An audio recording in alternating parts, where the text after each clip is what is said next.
Allow me to paint you a picture. A game is about to be released. It's the kind of game you want to play repeatedly. In order to have that, it's going to need game content, and a whole lot of it. This is how you want to cruise into the major leagues. Weapons free! Fire!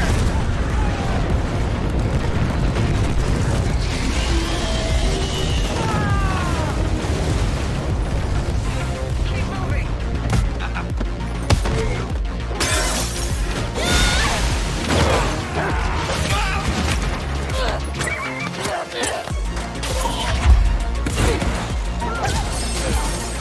We're talking a bare minimum of 40 hours worth of content. Loads of quests, big maps, long campaigns. We'll tell ourselves, I'm gonna spend the whole weekend playing this game. But in recent years, it's as if a switch in my brain had flipped, because the thought of a game with over 40 hours of content is now a daunting one. I immediately lose interest if a game takes that long to complete. But why? What is it about lots of game content that turns me and many others away? Does it have to do with the game content itself? Or does it have more to do with the way the industry has shifted? Should it be more about quality or quantity? For me, I began to ask all these questions when I first played a certain game. A game called LEGO Star Wars The Skywalker Saga. See, when I was young, LEGO Star Wars The Complete Saga was one of my favorite games to play. I loved LEGO. I loved Star Wars. I loved collecting Star Wars minifigures. Yeah, I really liked LEGO. It featured 36 missions based off of all 6 movies that were out at the time, with about 160 characters to unlock and play. It was the perfect game for me growing up. It developed the completionist mindset that I ended up having later on in life. There was just so much content that I couldn't get enough of. 15 years later, Traveler's Tales released a new LEGO Star Wars game, this one called The Skywalker Saga. In this version, it included missions from all 9 films, 45 missions in total, with 384 playable characters, more than double the amount of what the complete saga had. The marketing leading up to the release showed just how immense the game was in terms of scale. It was also a semi-open world game, unlike the previous title, with over 100 side quests and hundreds of collectibles to find. I was salivating at how much content there was. Many others were as well, so when the game was finally released, I jumped in with excitement. But that excitement did not last. For those that haven't played the game, well, let me give you a brief rundown of how the game works. There are 24 planets for you to travel to. Each one you gain access to as you progress through the story missions. Each planet contains their own space area you can fly around. There are space battles, collectibles, and even missions for you to do. Each planet has different hub areas for you to explore. For those that have played the complete saga, think of the cantina that the game spawns you in, only 2 or 3 times bigger. And that's with every planet. There is so much to do. The first few hours, I was truly overwhelmed by the scale of it all. Initially, I thought it was a good feeling to have, but as I progressed through the game, I started to develop these unique frustrations. Frustrations that I've never had before with the game. There was too much content. I know. It sounds quite ridiculous. How can that possibly be a frustration? This is exactly what I wanted. With the amount of content there is, I'm bound to put at least 100 hours into this game. I should get my money's worth. I should be happy with this. But I wasn't. Let's first talk about the missions. The main missions are not the problem. They're done exceptionally better than the previous titles. The real problem lies in the side content. In LEGO Star Wars The Skywalker Saga, a majority of the side quests are repeats of one another. The gameplay loop is often the same. For example, many of them are fetch quests. You talk to one person, they ask you to fetch items for them, you go where you would find the items, and then return to the person with them. Others include searching for someone who hasn't been heard from in a while, and smaller ones like burning out fires across the hub area. There's nothing engaging or unique about these missions. There are no difficult obstacles or challenges thrown your way. None of them contain memorable stories or events. You just watch loading screens, walk through harmless hub areas, and speak to the people you need to. No hand shot first, so why are we even bothering with this? And even when there are enemies to fight, The difficulty of these encounters are laughable. It's clear that these missions are simply placed throughout the galaxy, not to fill the world with life, but to pad out the game. And then there's the collectibles, the Kyber bricks. Over 700 bricks across the galaxy. The difficulty in obtaining these is low, but extremely tedious. Some are blatantly out in the open, while others take a little bit more to reach. They can be used to upgrade your abilities, but combat in the game is so effortlessly easy that you don't need to upgrade your ability tree at all. Throughout my playthrough, I only used them for a few core mechanics, like having a wider reach for collecting credits. But for the most part, I didn't find use for them. After I finished the main game and got started on the side content, it didn't take long for me to realize what I was doing was just not that rewarding. I lost interest in the character unlock quests, as I knew the character I would get would just be another reskin of another character I already have. In a game with over 350 characters, it's no surprise that a majority of them feel and play the same. Of the 44 long hours that I put into the game, I only scratched about 43% of it. After seeing those numbers and thinking about all the repetitive, unrewarding quests I had to do to hit that 100%, I tapped out and uninstalled. Okay, now I get it.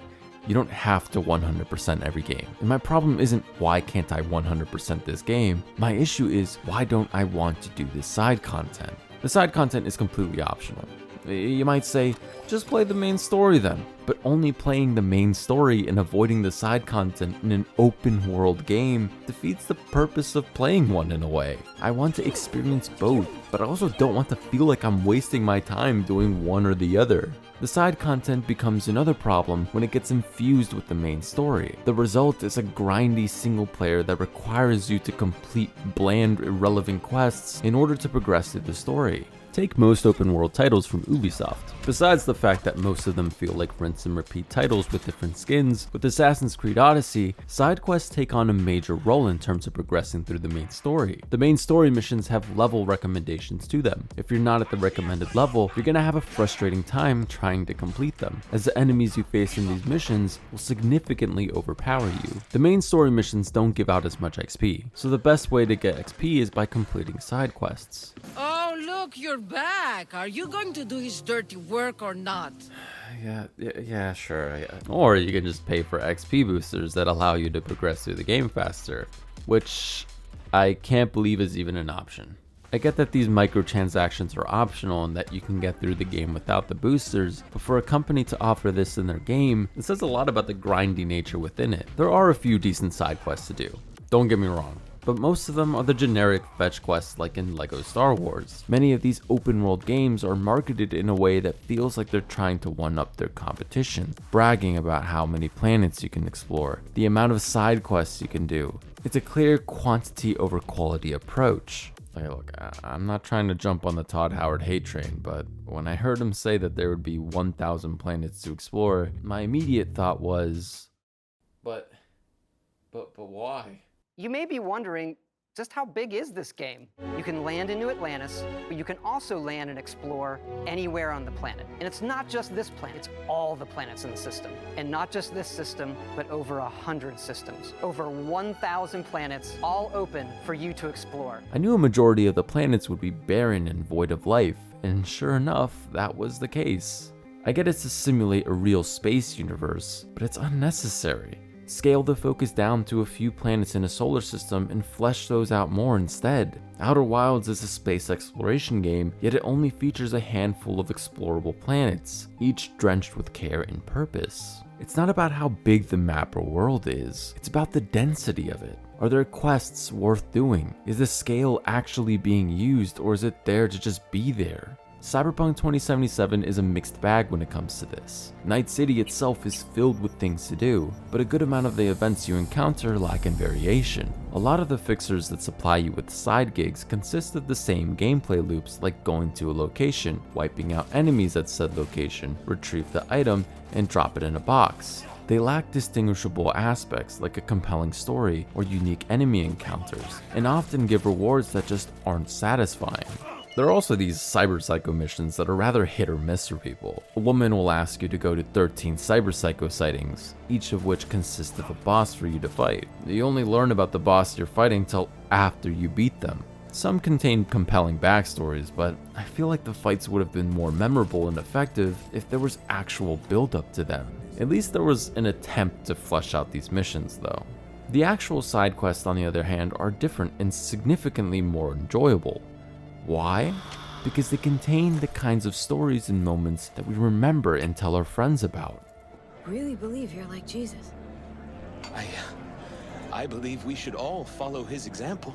Some of the stories of the side quests are actually more intriguing than the main story itself, like the quest involving the Paralysis. I can't remember the last time I played a side quest that left me so terrified of the world I was playing in. It was a quest filled with rich cosmic horror that felt right in the context of the world. It doesn't matter what you tell him. It doesn't matter what you think of doing or do. You can't change anything. That's another thing. Do the quests add to the world building?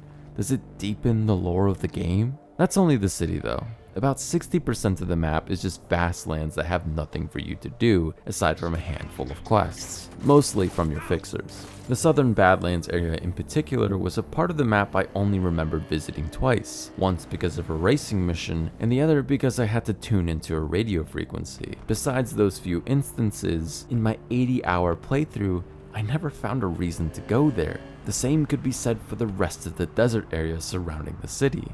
However, when it comes to Phantom Liberty,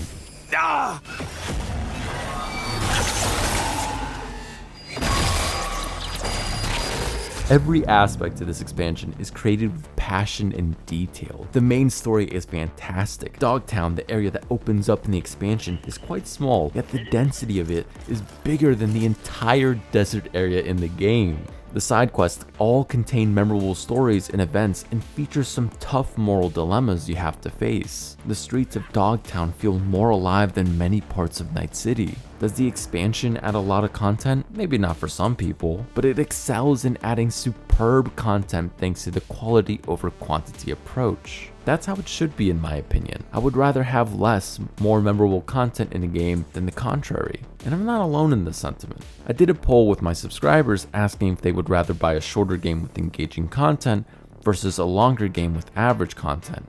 And out of the few hundred that voted, 90% voted for shorter games with fun content. People in the comments mentioned how games that are longer are often more repetitive than the shorter ones. Casey North commented, "One sounds like fun and the other sounds like a chore." Others commented with the same sentiment, and it's one I quite frankly have as well. Kylie, that's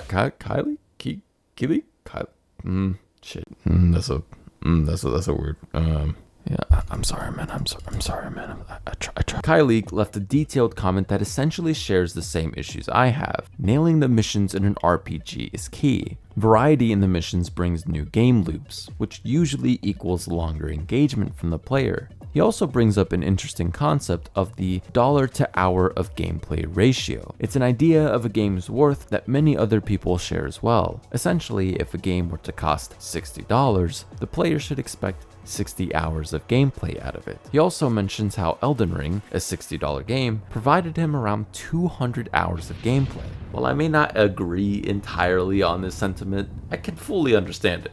He also states how the more narrative-focused games don't provide enough replay value, which I can also understand. Elden Ring, while it was never a game that I was ever able to get into, I'll give it major props for achieving something that most RPGs struggle with, and that's the variation in enemies. There are over 100 different enemies to encounter throughout the lands in between. A lot of the areas in the map have their own enemies with unique combinations to fight. The encounters are always fresh and make exploring that much more engaging. The side quests also give you useful rewards that will help you through your journey, which make doing them worth it. For something like Elden Ring, I can totally see why someone would find the price worth it. Besides the enjoyment one would find in it, the potential length it takes to beat the game is warranted because of the variation in enemies and the side quests. But quality games like these, where you can expect $1 for every hour of gameplay, are quite rare. A lot of linear titles are around the 20-hour mark. Last of Us Part 1 and 2,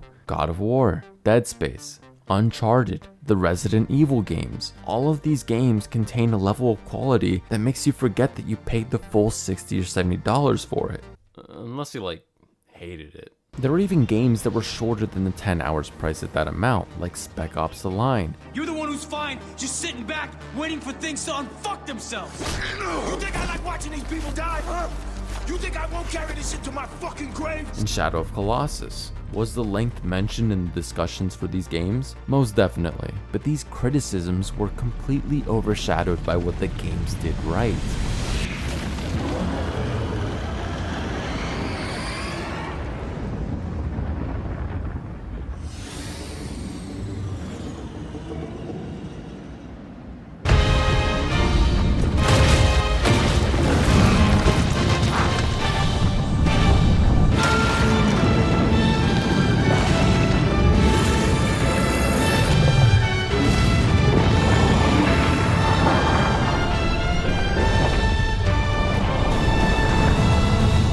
With Shadow of Colossus, the game contains 16 colossi for you to fight, but according to Fumito Ueda, the game's creator, he originally planned for there to be 48. He understood that that number was too much and cut it down to half that. Through further testing, he and his team realized that 24 still felt like too many.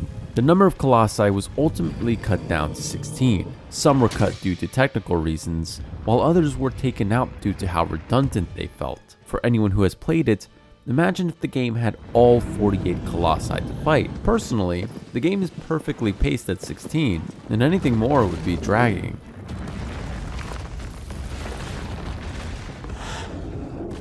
Now, I'm not saying that every side quest needs to have some impactful story with layers on top of layers of writing. It's perfectly okay for a game to include some silly side quests throughout the map, ones that fill the world with a unique level of fun that is equally memorable, like in Cyberpunk 2077 where you have to drive a man whose dick is about to explode. I gotta get to a Ripper, man. No's a no. Quit screaming in my ear.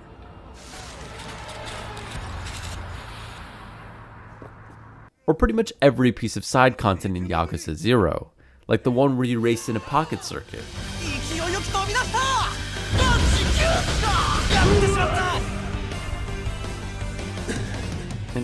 And how can I not mention the karaoke content?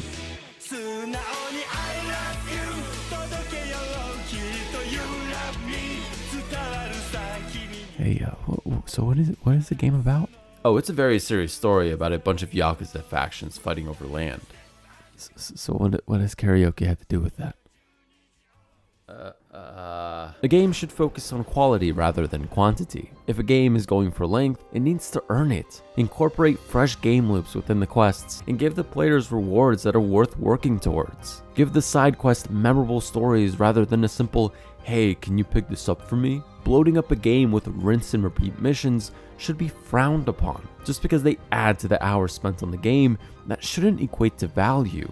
A consumer will immediately notice that the world they're playing in was created with passion, well-written characters and stories, variety in enemies, fun events. The short length and content in playtime will almost always be excused if what they got was an experience they'd never forget. The size or length doesn't matter. It's about how you use it. That's what she said.